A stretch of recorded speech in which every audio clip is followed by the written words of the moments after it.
Neste tutorial falaremos sobre os pods seleção e fusão, que permitem a programação de estruturas condicionais. O pod seleção é verde e branco e se parece com um mouse. Ele tem um cabo saindo do lado maior, duas portas do lado oposto e dois seletores em forma de engrenagem na parte superior. Um deles tem duas abas e o outro tem três abas.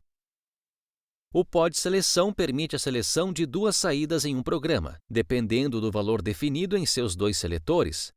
Cada seletor possui uma porta correspondente no mesmo lado. Ambos os seletores podem ser programados com qualquer valor entre 1 e 8. Quando o pod seleção é conectado, ouvimos um clique e um bloco de código aparece no aplicativo com a estrutura se não.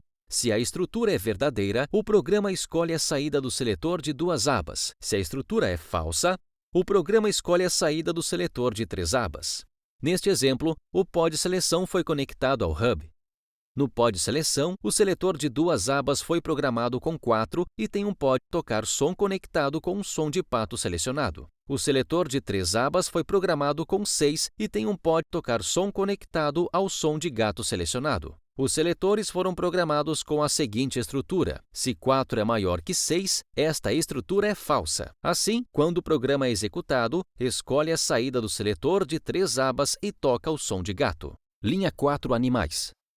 Se 4 é maior que 6, tocar som de pato durante velocidade 1. Se não, tocar som de gato durante velocidade 1. Fim de C. Fim da linha.